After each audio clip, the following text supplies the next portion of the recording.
Hello అండి, welcome to Navaneetha vlogs. ఈరోజు నేను మనందరికీ ఎంతో ఇష్టమైన దోసకాయ పచ్చడి చేస్తున్నాను. రోట్లో నూరిన పచ్చడి ఆ రుచే వేరు కదా. ఎంత మిక్సీలో నూరినా కానీ రోట్లో నూరిన పచ్చడికి ఉండే కమ్మటి రుచి దేనికి రావు కదా. దోసకాయ రోటి పచ్చడికి కావలసినవి 3 దోసకాయలు, 2 టమాటాలు, తగినన్ని పచ్చిమిర్చి, పుదీనా. నేను కొత్తిమీర వేయట్లేదు, పుదీనా వేస్తున్నాను. అన్నీ కట్ చేసి పెట్టుకున్నాను. కొత్తిమీర కూడా వేసుకోవచ్చు, కానీ నేను పుదీనా వేస్తున్నాను. అన్నీ కట్ చేసి పెట్టుకున్న తర్వాత కడాయి పెట్టుకొని కొంచెం ఆయిల్ పోసుకోవాలి.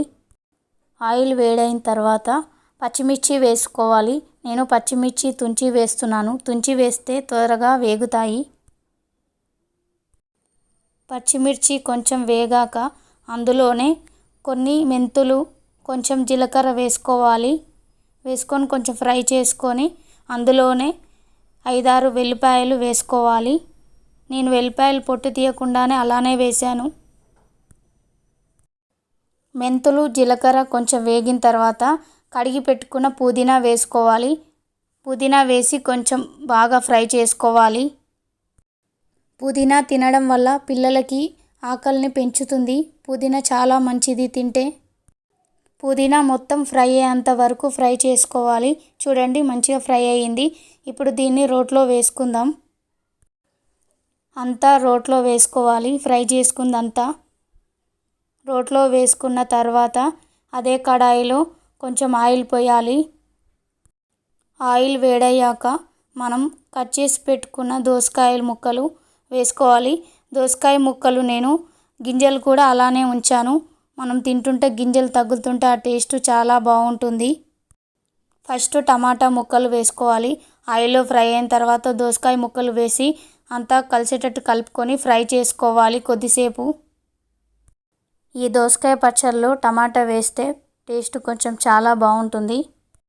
ఈ దోసకాయ ముక్కల్ని మొత్తం ఉడికించుకోవద్దు, కొద్దిసేపు ఆయిల్లో ఫ్రై చేసుకోవాలి అంతే. చూశారా, దోసకాయ ముక్కలు అయితే ఆయిల్లో ఫ్రై అయ్యాయి. ఇప్పుడు తగినంత పసుపు, కొంచెం చింతపండు వేసుకొని కలుపుకోవాలి. ఫ్రై చేసుకున్న తర్వాత ఇప్పుడు స్టవ్ ఆఫ్ చేసి చల్లారబెట్టుకోవాలి. నేను ఎప్పుడు ఈ దోసకాయ పచ్చడి మిక్సీలో వేసి రుబ్బుకునేదాన్ని. ఫస్ట్ టైం నేను రోట్లో వేసి రుబ్బాను. టేస్ట్ మాత్రం చాలా బాగుంది. మిక్సీలు వచ్చాక రోట్లో నూరడమే మర్చిపోయాము కదా. ఇప్పుడు ఇందాక నూరి పెట్టుకున్న పచ్చిమిర్చి, పుదీనా అది రోట్లో వేసుకున్నాం కదా, దంచుకోవాలి. తగినంత సాల్ట్ వేసుకొని మెత్తగా దంచుకోవాలి. మిక్సీలో వేస్తే 1 మినిట్లో అయిపోతుంది, కానీ టేస్ట్ ఈ రోట్లో నూరిన టేస్ట్ రాదు కదా. బయట ఎండలైతే మండిపోతున్నాయి, ఇక కిచెన్లో చెప్పరాదు. చాలా వేడిగా ఉంది, చెమటలు అయితే కారిపోతున్నాయి. ఇంకా ఈ పచ్చడి దంచుతున్నాను కదా. పచ్చిమిర్చి, పుదీనా మెత్తగా దంచుకున్న తర్వాత ఇప్పుడు దోసకాయ ముక్కలు అన్నీ వేసుకొని కచ్చాపచ్చగా దంచుకోవాలి. రోలు చిన్నగా ఉంది కదా, నేను కొంచెం కొంచెం వేసి నూరుతున్నాను.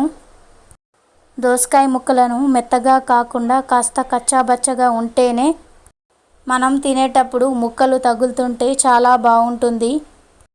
చూశారుగా, మన దోసకాయ రోటి పచ్చడి రెడీ అయిపోయింది. ఇప్పుడు నూరుకున్న దోసకాయ పచ్చడి ఒక గిన్నెలోకి తీసుకుందాం. చూడండి ఎంత బాగుందో దోసకాయ పచ్చడి. దోసకాయ పచ్చడి మొత్తం గిన్నెలోకి వేసిన తర్వాత నేను పల్లీలు, నువ్వులు వేయించి పొడి చేసి పెట్టుకున్నాను. ఎప్పుడు పచ్చడి చేసినా అందులో వేసుకోవచ్చు. ముందే నూరి పెట్టుకున్న పల్లీలు, నువ్వుల పొడి 1 స్పూన్ వేసి కలుపుకోవాలి. ఈ దోసకాయ పచ్చడికి మనం అన్ని నూనెలో ఫ్రై చేసుకున్నాం కాబట్టి ఈ పచ్చడికి పోపు పెట్టకున్నా పర్లేదు. నేనైతే పోపు వేస్తున్నాను. దీనికోసం ఒక కడాయి పెట్టి 1 గంట ఆయిల్ పోసి పోపు దినుసులు అన్నీ వేసి కొంచెం వేయించుకొని ఎండుమిర్చి కూడా వేసి వేయించుకోవాలి.